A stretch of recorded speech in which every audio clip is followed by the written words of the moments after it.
And I won't punish Mr. Willis. He's the only party to this incident who is still worthy of calling himself a bared man. I'm going to recommend to the disciplinary committee that you be expelled. Mr. Sims, you are a cover-up artist and you are a liar. But not a snitch. Excuse me? No, I don't think I will. Mr. Slade. This is such a crock of shit. Please watch your language, Mr. Slade. You are in the Baird School, not a barracks. Mr. Sims, I will give you one final opportunity to speak on. Mr. Sims doesn't want it. He doesn't need to be labeled still worthy of being a bared man. What the hell is that? What is your motto here? Boys, inform on your classmates, save your hide. Anything short of that, we're gonna burn you at the stake? Well, gentlemen, when the shit hits the fan, some guys run and some guys stay. Here's Charlie facing the fire, and there's George hiding in Big Daddy's pocket. And what are you doing? You're gonna reward George and destroy Charlie.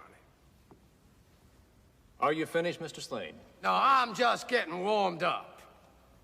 I don't know who went to this place. William Howard Taft, William Jennings Bryan, William Tell, whoever. Their spirit is dead, if they ever had one. It's gone. You're building a rat ship here. A vessel for seagoing snitches. And if you think you're preparing these minnows for manhood, you better think again.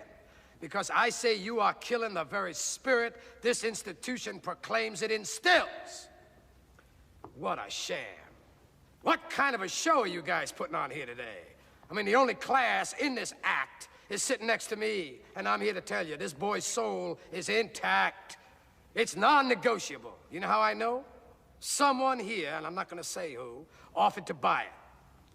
Only Charlie here wasn't selling. Sir, you're out of order. Out of order? I show you out of order. You don't know what out of order is, Mr. Trask. I'd show you, but I'm too old. I'm too tired. I'm too fucking blind. If I were the man I was 5 years ago, I'd take a flamethrower to this place. Out of order. Who the hell do you think you're talking to? I've been around, you know. There was a time I could see, and I have seen, boys like these, younger than these, their arms torn out, their legs ripped off. But there is nothing like the sight of an amputated spirit. There is no prosthetic for that. You think you're merely sending this splendid foot soldier back home to Argonne with his tail between his legs, but I say you are executing his soul! And why? Because he's not a bad man. Bad men. You hurt this boy, you're gonna be bad bums. The lot of you. And Harry, Jimmy, Trent, wherever you are out there, fuck you too! Stand down, Mr. Slade. I'm not finished. As I came in here, I heard those words. Cradle of leadership. Well, when the bow breaks, the cradle will fall. And it has fallen here. It has fallen. Makers of men. Creators of leaders. Be careful what kind of leaders you're producing here. I don't know if Charlie's silence here today is right or wrong. I'm not a judge or jury, but I can tell you this.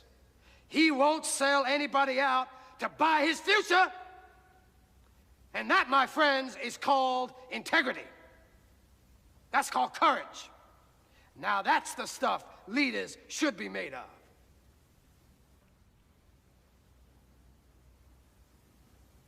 Now I have come to the crossroads in my life. I always knew what the right path was. Without exception, I knew, but I never took it. You know why? It was too damn hard. Now here's Charlie. He's come to the crossroads. He has chosen a path. It's the right path. It's a path made of principle that leads to character. Let him continue on his journey. You hold this boy's future in your hands, committee. It's a valuable future. Believe me. Don't destroy it. Protect it. Embrace it. It's gonna make you proud one day, I promise you.